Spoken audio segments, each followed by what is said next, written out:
বন্ধুরা, রান্নার প্রস্তুতি চলছে আমার। আজকে রান্না করব আলু দিয়ে, মিষ্টি আলু দিয়ে, সয়াবিন দিয়ে তরকারি, আর করব একটু আমের চাটনি। এখানে চাল ভেজানো আছে, ভাত হবে। আমি একাই খাবো, কারণ বর ডিউটি গেছে, ওর আসতে সন্ধে হয়ে যাবে। একা একা রান্না করতে ইচ্ছে করছে না, কিন্তু তাও কিছু করার নেই।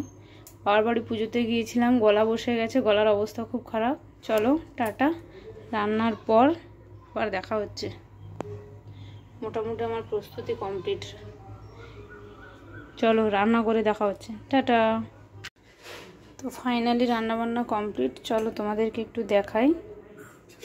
এই দেখো, আমের চাটনি হয়ে গেছে। আমের চাটনিটা একটু গুড় দিয়ে বানিয়েছি, কারণ অনেকটা গুড় বেঁচে আছে, নষ্ট হয়ে যাবে, তাই গুড় দিয়ে আমের চাটনিটা বানিয়েছি।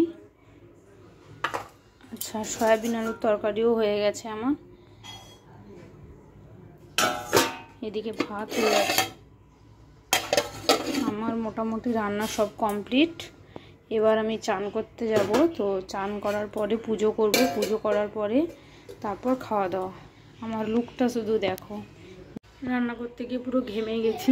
কি আর লুক দেখাবো, পুরো ঘেমে ঘুমে অবস্থা শেষ। তো চান করতে যাব একটু পরে, ঘামটা জুড়িয়ে নিই, কারণ ঘাম দেওয়ার পরে সঙ্গে সঙ্গে চান করলে ঠান্ডা লেগে যায়। এমনি বাবার বাড়ি পুজোতে গিয়েছিলাম, তো ঠান্ডা লেগে গেছে। এখন আর ঠান্ডা লাগানো যাবে না। তো টাটা, চান করে আসি, এসে পুজো করব, পুজো করে খেতে বসবো। টাটা, সবাই ভালো থেকো, সুস্থ থেকো, বাই।